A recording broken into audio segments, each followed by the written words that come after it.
Terima kasih Abaku Yahweh yang kami kenal di dalam nama Adonai Yeshua HaMashiach dan Roh HaKodes. Kami mengucap syukur malam hari ini kami boleh bersama-sama di tempat ini. Malam ini hamba-Mu akan menyampaikan kebenaran firman-Mu. Biarlah kebenaran firman-Mu yang hidup ini boleh kami dengar, boleh kami cerna di dalam setiap kehidupan kami, dan boleh kami lakukan. Oleh karena kami mendengarkan kebenaran firman-Mu, maka hidup kami pun diubahkan di dalam setiap kehidupan kami. Karena kami percaya bahwa firman-Mu yang hidup ini mengubah di dalam setiap kehidupan kami dan memperbarui di dalam setiap hati kami. Kami mengucap syukur Bapa. Urapi hamba-Mu ini yang menyampaikan kebenaran firman-Mu. Begitu juga jemaat yang ada di tempat ini, Engkau urapi dengan pengurapan yang baru. Mari Roh Kudus berbicara buat setiap kami. Kami yakin, kami percaya malam ini setiap kami diberkati. Di dalam satu nama Adonai Yeshua HaMashiach, mari yang sudah diberkati katakan amin. Silahkan duduk Bapak Ibu Saudara-saudara. Shalom. Selamat malam Bapak Ibu yang terkasih di dalam Tuhan. Saya berterima kasih bisa berada di tempat ini lagi Bapak Ibu. Karena kemarin-kemarin tidak bisa ibadah karena pas hari Jumat saya pulang ke Solo. Maka kemarin waktu Pak Gembala supaya saya bisa nyampaikan apa enggak, kebetulan saya pas enggak pulang, saya pun juga malam ini memang rencana saya memang mau beribadah saudara. Saya kalau pas tanggal-tanggal seperti tanggal tua gini ini saya itu sibuk menghitung rapotnya anak-anak saya. Tetapi saya belajar, saya berusaha untuk saya sesibuk apapun saya tetap melayani Tuhan. Karena saya belajar daripada murid-murid Tuhan Yesua. Ternyata murid-murid Tuhan Yesua tidak ada yang nganggur atau pengangguran. Semuanya sibuk, ada yang tabib, ada yang nelayan, ada yang lainnya. Saya belajar dari itu saudara-saudara. Kalau kita mengingat, kalau kita bilang sibuk, setiap waktu kita pasti sibuk, tidak ada waktunya. Tetapi kita harus ingat saudara, apa yang Tuhan sudah berikan kepada kita itu sudah lebih daripada cukup. Jadi kita bagaimanapun kita harus menyempatkan waktu untuk kita bisa melayani pekerjaan Tuhan Yesua. Saya percaya bahwa malam ini setiap kami diberkati. Setiap kami diberkati. Amin. Kita semuanya diberkati, saya pun juga diberkati. Pada malam hari ini firman Tuhan saya beri judul yaitu persiapkan diri sebaik mungkin. Kenapa kita harus mempersiapkan diri sebaik mungkin? Kita mempersiapkan diri sebaik mungkin kapan Tuhan kita Yesua akan datang. Jadi seolah-olah kedatangan Tuhan itu, Tuhan Yesua yang kedua kali itu, bahwa kedatangannya adalah hari ini. Jadi kita selalu harus siap dan berjaga-jaga. Saya mau tanya Bapak Ibu saudara-saudara yang ada di tempat ini, adakah yang sudah tahu kedatangan Tuhan Yesua yang kedua kali? Tidak ada, ya, tidak ada yang tahu, ya, tidak ada yang tahu. Yang tahu hanya Aba Yahweh saja. Jadi kita pun tidak tahu kapan dia datang. Firman Tuhan selalu digenapi, tetapi yang belum digenapi adalah kedatangan Tuhan Yesus HaMasiah yang kedua kali. Kita tidak ada yang tahu kapan Tuhan Yesus datang yang kedua kali. Berarti kita harus selalu berjaga-jaga dan berdoa, karena hari ini semakin tidak menentu di dalam setiap kehidupan kita, supaya kita tidak lengah dan terbuai oleh dunia ini. Jadi kita setiap hari harus selalu berjaga-jaga, karena saat kedatangan Tuhan Yesus yang kedua kali datang, kita sudah siap. Begitu juga kalau saya mau pulang ke pabrik, saya pas pulang di Solo, waktu saya berangkat, saya selalu pamitan, Pak, saya mau pulang ke Solo, titip ya, tolong pabrik dijaga, kalau ada apa-apa telepon saya. Lah, saya pulangnya ke sini, itu tidak ada yang tahu, memang saya sengaja seperti itu, saudara. Saya kadang-kadang datang jam 1 pagi, kadang-kadang jam 3 pagi, kadang-kadang jam 4 pagi, ya semau saya. Karena apa? Saya selalu datang, waktunya tidak menentu. Karena saya kepinginnya apa? Dia selalu berjaga-jaga, jangan sampai dia tidur. Kalau dia tidur nanti ada kemasukan orang lain atau pencuri, dia tidak tahu. Tapi kalau dia tahu kalau saya mau datang sampai jam berapapun, dia tidak akan tidur, saudara. Kalau mereka pernah suatu saat dia tidur, saya akan bangunkan dia. Pak, bangun. Pak, bangun. Ya, kalau enggak itu saya telepon, kalau enggak itu saya ketuk pintu. Supaya dia berjaga-jaga untuk tidak tidur. Supaya kalau ada pencuri, ada orang lain masuk, supaya mereka tidak tidur, selalu berjaga-jaga. Begitu juga dengan kedatangan Tuhan Yesus yang kedua kali, kita harus selalu siap. Kapan dia datang tidak ada yang tahu.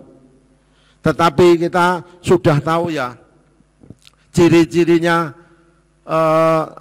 tanda-tandanya Tuhan Yesus akan datang. Banyak bencana alam, banyak kejadian-kejadian yang aneh, banyak kejadian-kejadian yang di luar akar pikiran. Saya pernah lihat televisi, orang tua menghamili anak kandungnya, kakeknya mencabuli cucunya.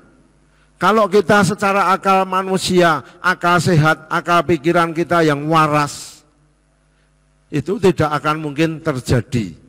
Tapi karena firman Tuhan sudah katakan, kalau manusia akan mencintai dirinya sendiri, manusia akan egois, ya, tidak tahu siapa mereka. Mereka apa? Mementingkan dirinya sendiri. Banyak bencana alam, di mana-mana terjadi bencana alam. Banyak peperangan, di mana-mana peperangan terjadi. Itu sudah tanda-tandanya kedatangan Tuhan Yesus sudah dekat. Maka Bapak Ibu, saudara-saudara yang ada di tempat ini, kita harus selalu berjaga-jaga, kita harus selalu siap kapan Tuhan Yesus akan datang setiap saat. Karena dia datang seperti pencuri. Tidak ada orang yang tahu kapan dia datang. Di zaman sekarang banyak orang takut, khawatir di mana-mana. Banyak PHK, banyak toko tutup dan sebagainya. Alkitab mencatat bahwa hari-hari depan semakin tidak menentu. Bagi anak Tuhan, jangan takut karena kita punya pengharapan. Pengharapan kita yaitu pengharapan di dalam Tuhan Yesus. Karena kita punya Tuhan yang luar biasa, kita punya Aba yang dahsyat. Dia yang sanggup melindungi kita, dia yang sanggup memberkati setiap kita. Asalkan kita percaya, asalkan kita intim dengan Aba kita. Kadang-kadang kita sibuk melakukan pekerjaan. Kadang-kadang kita sibuk untuk mengurusi dunia ini, untuk mengurusi segala sesuatu yang ada di dunia ini. Kita kadang-kadang lupa kalau kita punya Tuhan, kita punya Aba yang harus kita intim, harus kita dekat, harus selalu kita mendekat kepadanya. Firman Tuhan pada malam hari ini, kita berbahagia kita mendengarkan firman Tuhan pada malam hari ini, di mana kita menyambut kedatangan Tuhan Yesus, kita mempersiapkan diri kapan Tuhan kita datang. Sebagai umat manusia, kalau kita tidak siap, kita akan merasa apa? Khawatir, takut, cemas, engko gek, ya. Biasanya kalau orang-orang dunia, mereka tidak siap, mereka takut. Begitu juga kalau kita ditanya, kamu mati hari ini mau ndak? Jawabnya pasti apa? Ndak mau, saudara. Ndak mau karena apa? Belum siap. Saya pernah melihat, pernah mendengar, yaitu orang tua yang sudah tua sekali, saudara. Yang sudah tua sekali, karena anak cucunya mendoakan supaya umurnya panjang. Dia tidak makan gorengan, dia tidak merokok, dia tidak minum minuman keras. Umurnya sampai 110 tahun, sampai 120 tahun. Tapi waktu dia ulang tahun yang ke-120 ditanya, mintanya apa? Mintanya mati, saudara. Tidak minta umurnya panjang lagi, tidak minta segala sesuatu, mintanya hanya apa? Mintanya mati, mintanya apa? Kembali kepada Tuhan Yesus. Yang umurnya pendek kepengen panjang, tapi yang umurnya panjang kepengen mati, saudara. Dunia ini memang berbolak-balik, ya. Yang umurnya panjang minta pendek, yang umurnya pendek minta panjang. Begitu juga orang yang gemuk minta kurus, orang yang kurus minta gemuk, ya, beraneka macam. Ya, yang hidungnya mancung dibikin apa? Dibikin pesek. Nah, jadi kalau saya pikir-pikir manusia ini ya aneh. Saya kemarin baca berita itu ada seseorang tuh apa? Pegawai bank. Ya, tapi tidak ada di Indonesia. Dia pegawai bank, bahkan dia punya kedudukan. Dia sebagai pemimpin bank, saudara. Setelah itu dia apa? Karirnya menanjak, bagus. Dia minta keluar dari bank itu, saudara. Setelah keluar dari bank itu, akhirnya dia apa, saudara? Operasi muka, saudara.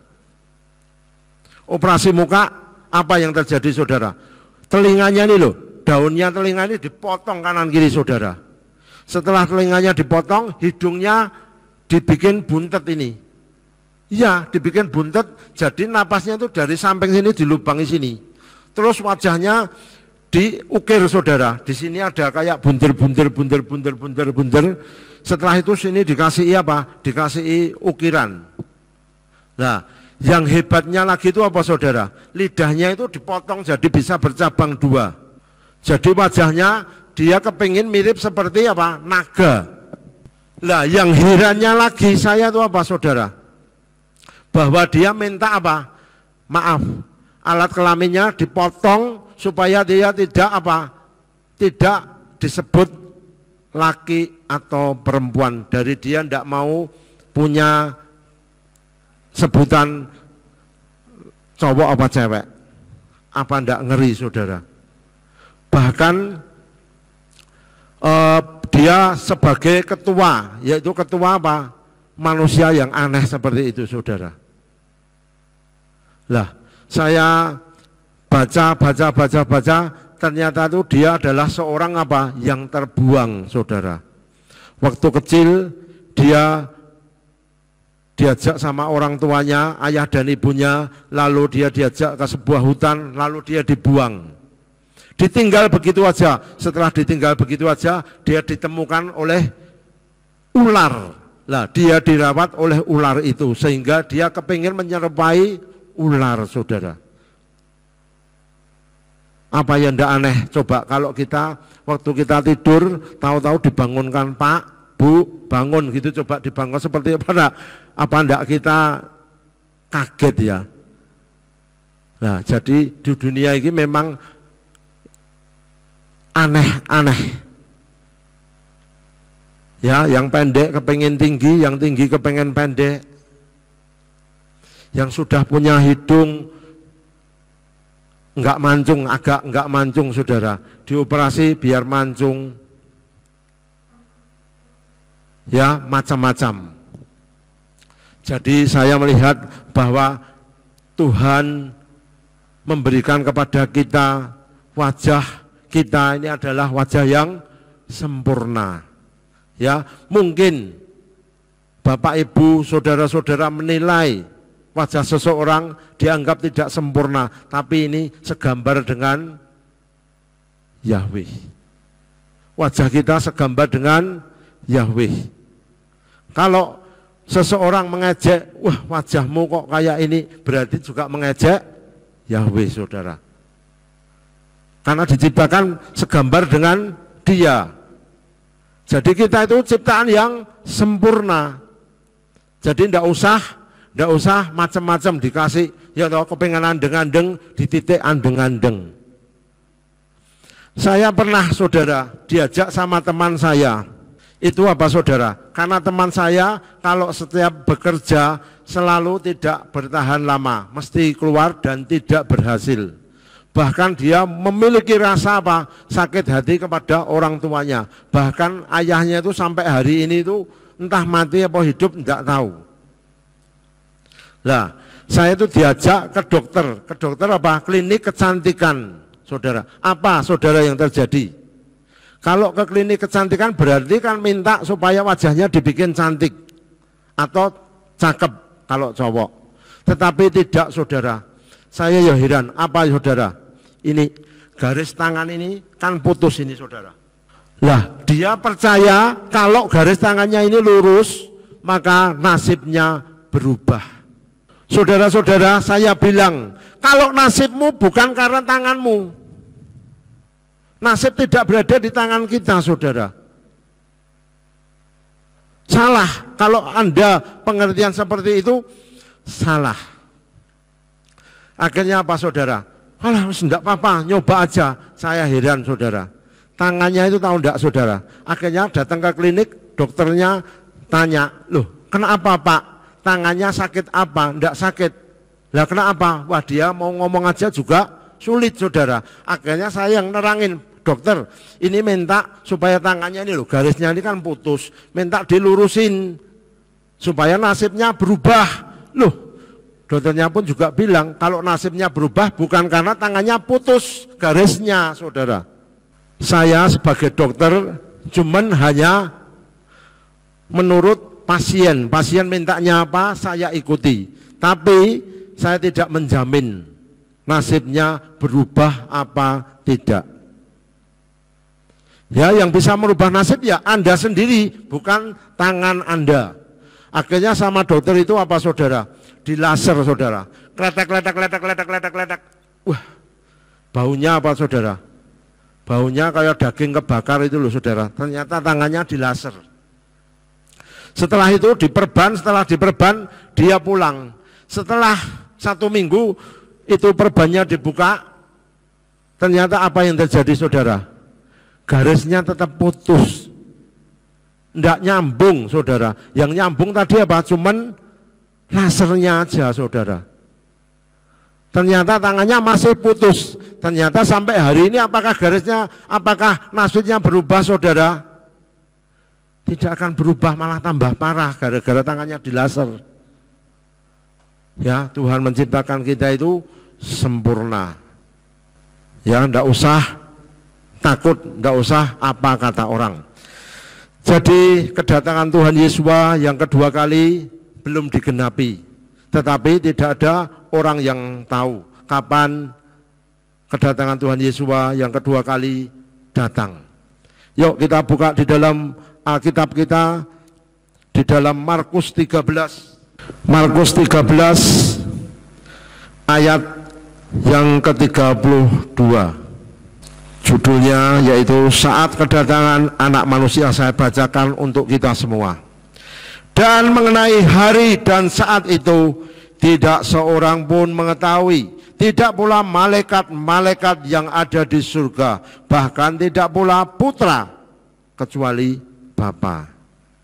Jadi kedatangan Tuhan Yesus yang kedua tidak ada yang tahu kecuali Bapa.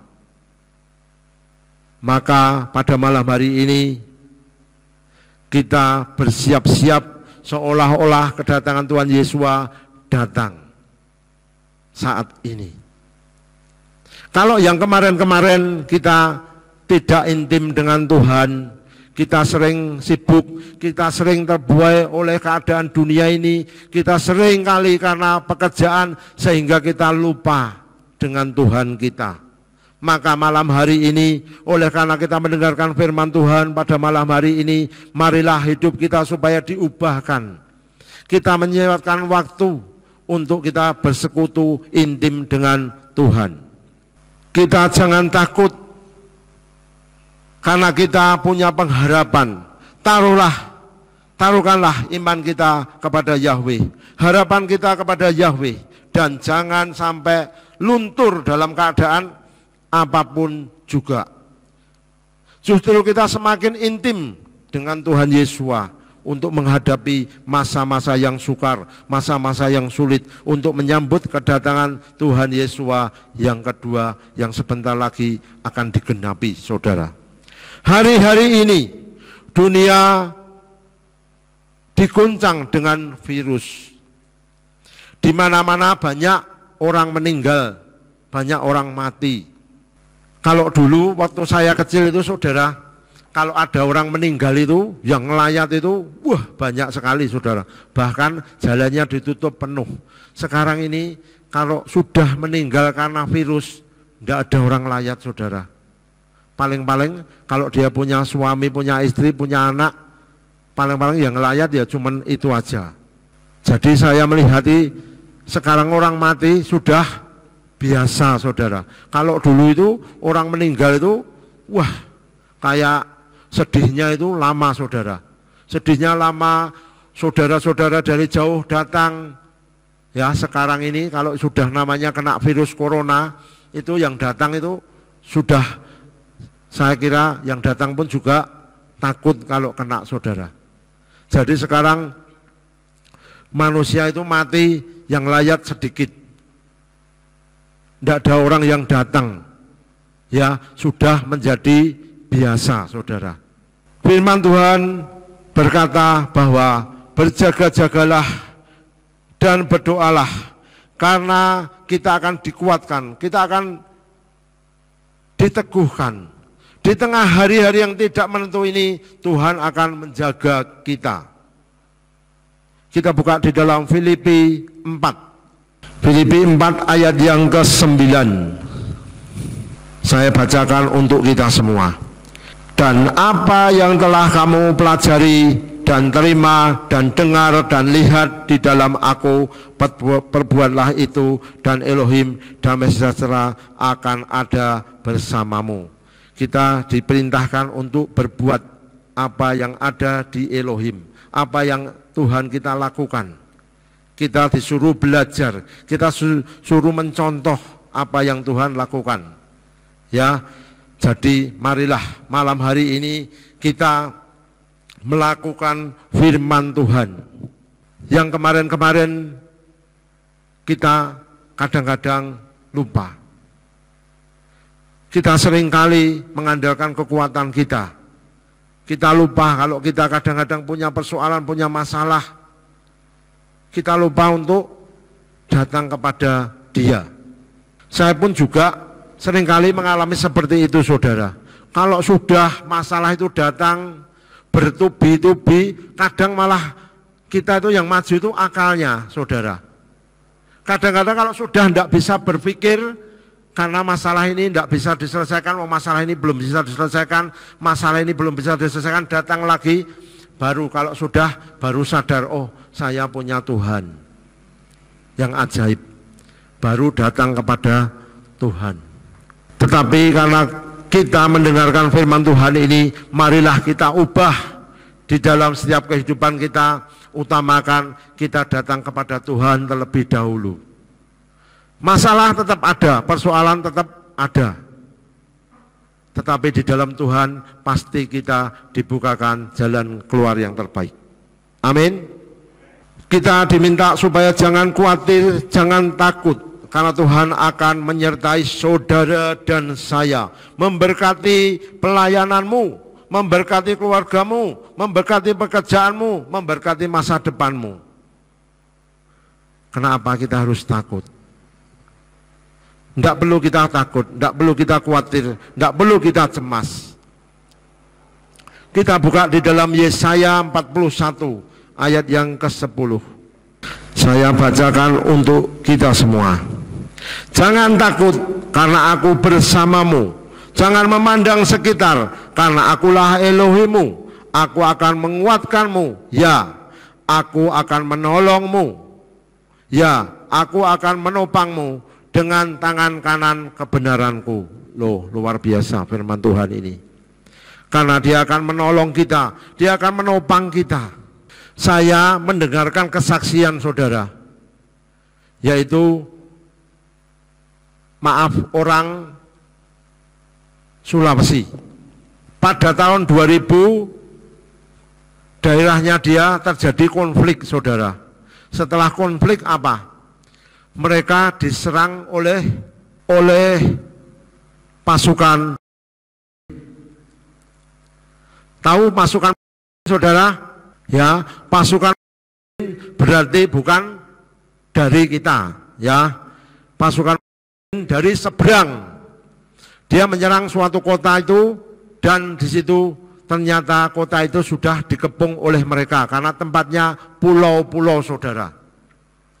Nah, di situ mereka bisanya menyelamatkan apa? Lari ke dalam hutan. Semua dibunuh, ndak anak, ndak orang dewasa, ndak tua, ndak muda, ndak cowok, ndak cewek, semua dibunuh saudara.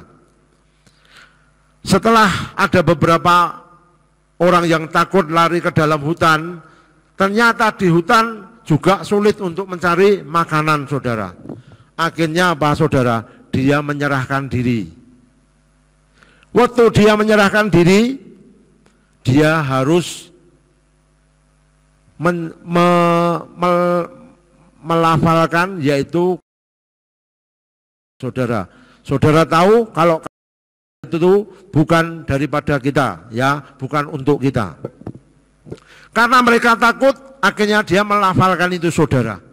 Dan mulai saat itu dia sudah berpindah kepercayaan. Ada 4 pemuda yang mereka tidak mau datang kepada mereka. Dia masih tetap di hutan saudara. Lah, waktu di hutan, pekerjaannya apa saudara? Setiap hari hanya apa? Berdoa, memuji Tuhan, menyembah Tuhan, dan menangis-menangis. Ternyata apa saudara? Tuhan tidak hadir.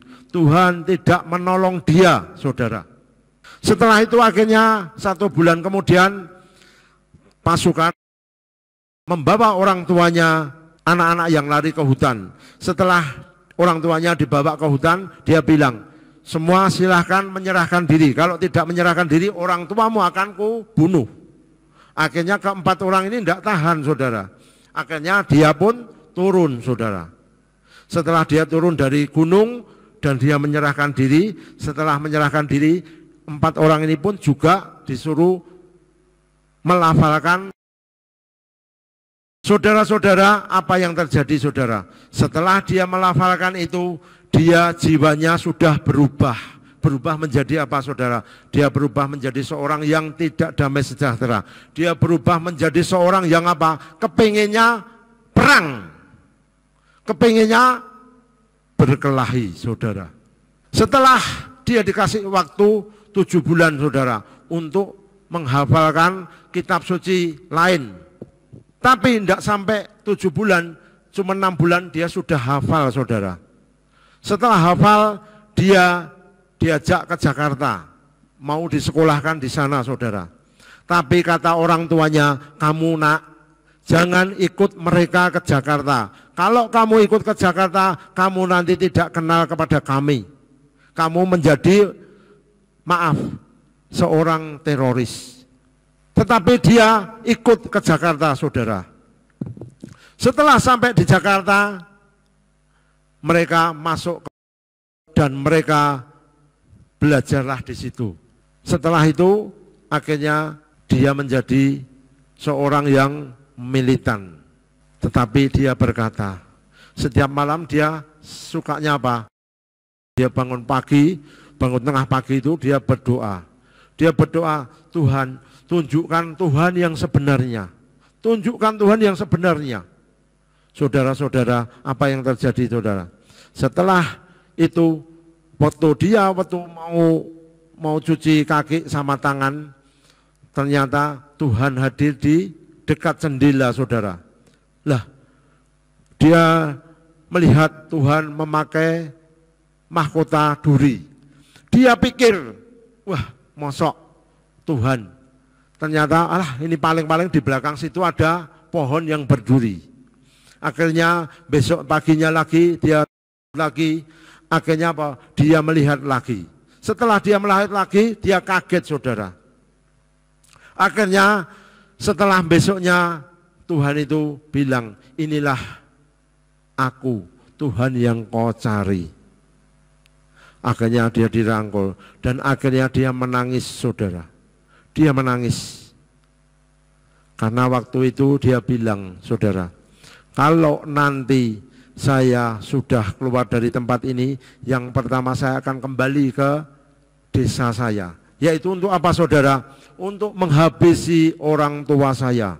Karena orang tua saya masih kepercayaan yang lama saudara. Dan dia sudah menyeberang. Lah akhirnya singkat cerita, dia ternyata ditemui oleh Tuhan sendiri, Tuhan Yesua, dan dia dirangkul, dia diajak kembali lagi saudara. Akhirnya dia kembali lagi saudara. Dan sampai hari ini mereka menjadi militan, menjadi pengikut Tuhan Yesua yang luar biasa. Amin. Lah, di masa-masa yang seperti ini dunia tidak menentu, kita mau menyampaikan firman Tuhan kepada seseorang, nanti dikira menginjili malah kita masuk penjara.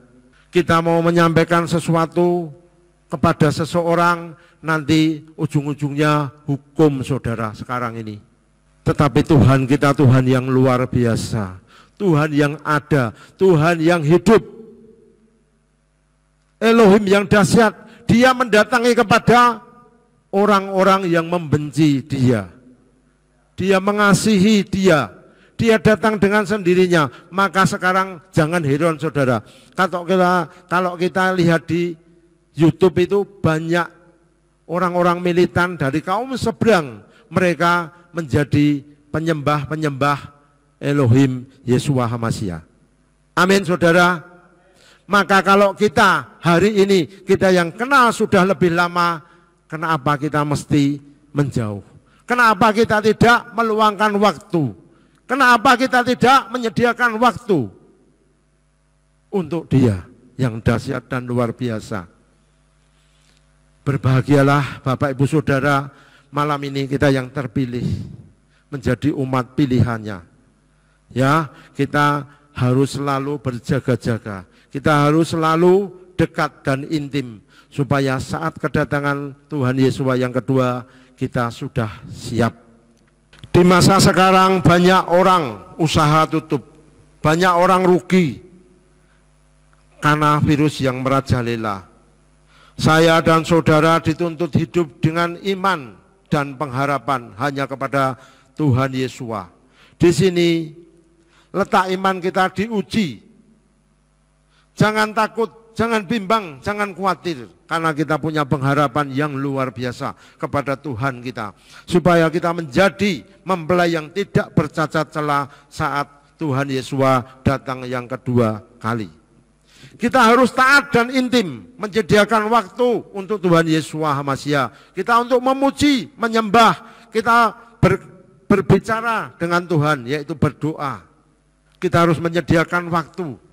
Jangan kita lengah, jangan kita sak penake dhewe, jangan kita sak karepe dhewe, jangan kita sok bilang sibuk, jangan sok bilang ini dan itu, tapi luangkanlah waktu untuk Dia. Yuk kita buka sebagai ayat terakhir, yaitu Matius 6. Matius 6 ayat yang ke-33. Ini ayat yang sudah biasa dan banyak didengarkan kita semua, ya, tapi tidak jemu-jemu. Saya bacakan untuk kita semua. Namun, carilah terlebih dahulu kerajaan Elohim dan kebenarannya, dan semua ini akan ditambahkannya kepadamu. Ya, jadi carilah dahulu kerajaan Elohim. Harta benda, segala sesuatu akan ditambahkan kepada kita. Jadi kita jangan khawatir, kita jangan takut, jangan cemas, jangan bimbang. Mari untuk menyambut kedatangan Tuhan Yesus yang kedua kali, kita selalu siap, sedia. Kapan Dia datang? Kalau Dia datang, supaya kita tidak bercacat celah dan kita boleh menjadi mempelainya. Sekian firman Tuhan. Tuhan Yesus memberkati kita semua. Haleluya.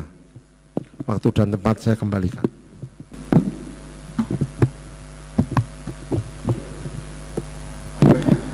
Puji Bapak Yahweh, Bapak Ibu Saudara sekalian, kalau hari ini kita telah diberikan firman melalui hambanya Bapak Riyadi,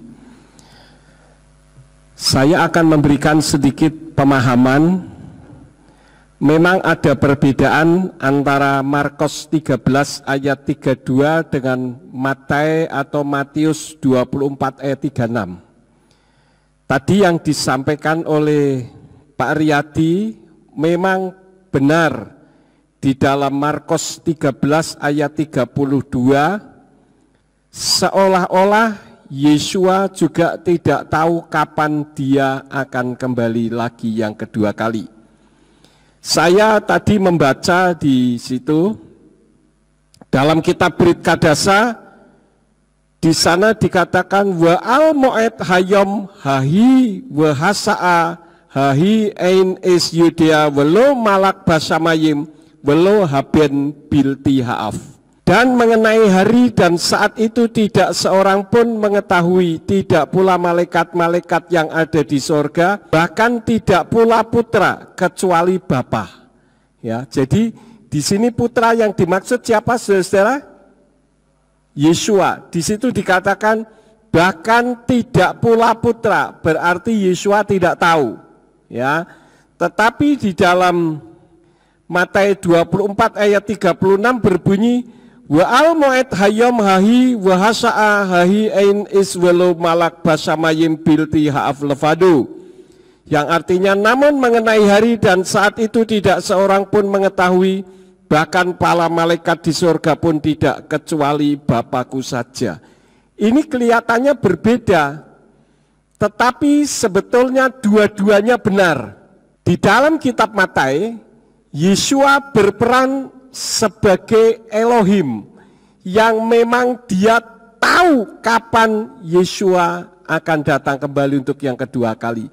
Sedangkan yang di dalam kitab Markus, kita tahu bahwa kitab Markus itu menyoroti Yesua sebagai seorang dalam tanda petik seperti manusia, yaitu hamba.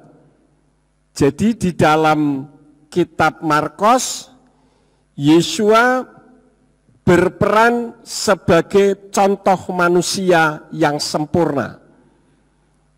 Tentu saja Dia tidak tahu kapan Dia akan datang kembali, karena di situ Dia tidak berperan sebagai Elohim, tetapi berperan sebagai contoh manusia yang sempurna. Tetapi di dalam kitab Matius, Yesua berperan sebagai Elohim, di mana Dia tahu kapan Dia akan datang. Di dalam kitab Markus di sana ada kata welo haben dan pula putra bilti haaf kecuali Bapa. Jadi ada sedikit perbedaan di sini, tetapi tidak masalah, tetap keilahian dari Yesua itu betul-betul nyata sesuai dengan apa yang tadi sudah disampaikan oleh Pak Riyadi, bagaimana orang yang sudah dididik militan untuk menghancurkan orang lain, Tuhan mengasihi dan Tuhan datang kepadanya dalam rupa mengenakan mahkota duri, ya, sehingga orang yang secara akal manusia tidak mungkin bertobat, dia bisa bertobat. Memang benar apa yang disampaikan Pak Riyadi tadi, saudara-saudara, bahwa akhir-akhir ini kalau kita nonton di YouTube, itu banyak sekali orang-orang dari seberang yang bertobat. Jadi kalau kita tidak mempersiapkan diri dengan sungguh-sungguh sesuai dengan firman yang tadi sudah disampaikan, kita akan ketinggalan, saudara-saudara. Karena itu mari kita persiapkan diri kita dengan lebih baik dari sebelumnya. Terima kasih Pak Riyadi untuk firman yang sudah ditaburkan, yang memberkati bagi kami semuanya. Baik, Bapak Ibu saudara sekalian, kita akhiri, mari kita bangkit berdiri bersama-sama. Bapa Surgawi, kami mengucap syukur kepadamu, karena Engkau mengingatkan kepada kami bagaimana tanda-tanda kedatangan Yeshua HaMasyiah untuk yang kedua kali, bukan sebagai bayi yang lemah, tetapi sebagai kuasa yang dahsyat yang disertai oleh para malaikatnya untuk mengangkat setiap kami yang beriman kepadamu. Karena itu Bapa, berkati setiap kami yang telah mendengarkan firman-Mu. Berkati Pak Riyadi yang telah menyampaikan isi hati Tuhan. Berkati usaha pekerjaannya, berkati keluarganya dan rumah tangganya, berkati juga pelayanannya. Kami berdoa untuk setiap yang mendengarkan firman-Mu ini, baik yang ada di ruangan ini maupun yang melalui YouTube. Tuhan berkati supaya kami semakin sungguh-sungguh di dalam mengiring Engkau, karena kedatangan Tuhan sudah demikian nyata. Dan kami mengimani Yeshua adalah memiliki peran tiga berganda yang luar biasa, sehingga layak untuk kami semua memuji dan meninggikan Engkau, karena Yeshua HaMasyiah adalah Elohim itu sendiri, yaitu Yahweh yang turun dalam wujud seperti manusia. Terima kasih Bapa, kalau sebentar kami akan pulang, kami akan berpisah satu dengan yang lain. Kirim malaikat untuk menjaga melindungi kami, tibakan di rumah kami masing-masing dengan selamat.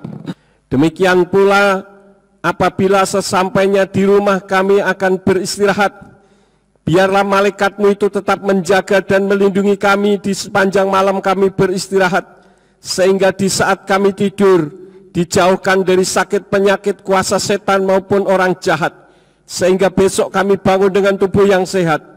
Dan ketika kami bangun dengan tubuh yang sehat dan kami melakukan aktivitas dalam kehidupan kami, apa saja yang diusahakan dan dikerjakan yang tidak bertentangan dengan firman-Mu, dibuatnyalah oleh Engkau berhasil, supaya dengan keberhasilan itu dapat kami kembalikan lagi guna hormat dan kemuliaan bagi nama-Mu menjelang kedatangan Yeshua HaMasyiah yang kedua kali. Terima kasih Bapa, berkati semua yang sudah ambil bagian di dalam pelayanan RF Sabat pada malam ini. Engkau pakai mereka semakin hari semakin heran. Terima kasih Bapa, sekarang berkatilah kami karena kami siap menerima berkat daripada-Mu. Mari kita angkat kedua belah tangan kita untuk menerima berkat Yahweh. Yifarcha Yahweh wa yishmercha. Yahweh memberkati engkau dan memelihara engkau. Yair Yahweh pana olehka wikuneka. Yahweh menyinari engkau dengan wajahnya dan memberi engkau anugerah. Yisa Yahweh pana olehka yasam lecha shalom.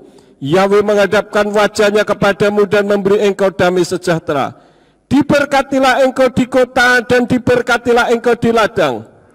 Diberkatilah buah kandunganmu, hasil bumimu dan hasil ternakmu, yakni anak lembu sapimu dan kandungan kambing dombamu. Diberkatilah bakulmu dan tempat adonanmu. Diberkatilah engkau pada waktu masuk dan diberkatilah engkau pada waktu keluar. Sekarang pulanglah dan terimalah berkat. Kasih Bapa Yahweh Sang Pencipta, kasih karunia Adonai Yeshua HaMasyiah Sang Pembeli jiwa, dan Ruach HaKodes menyertai saudara sekalian sampai Maranatha. Adonai Yeshua HaMashiach datang kembali untuk yang kedua kali dan mengangkat kita semua. Haleluya, semua yang percaya katakan amin. Selamat malam sahabat Shalom, Bapak Yahweh memberkati.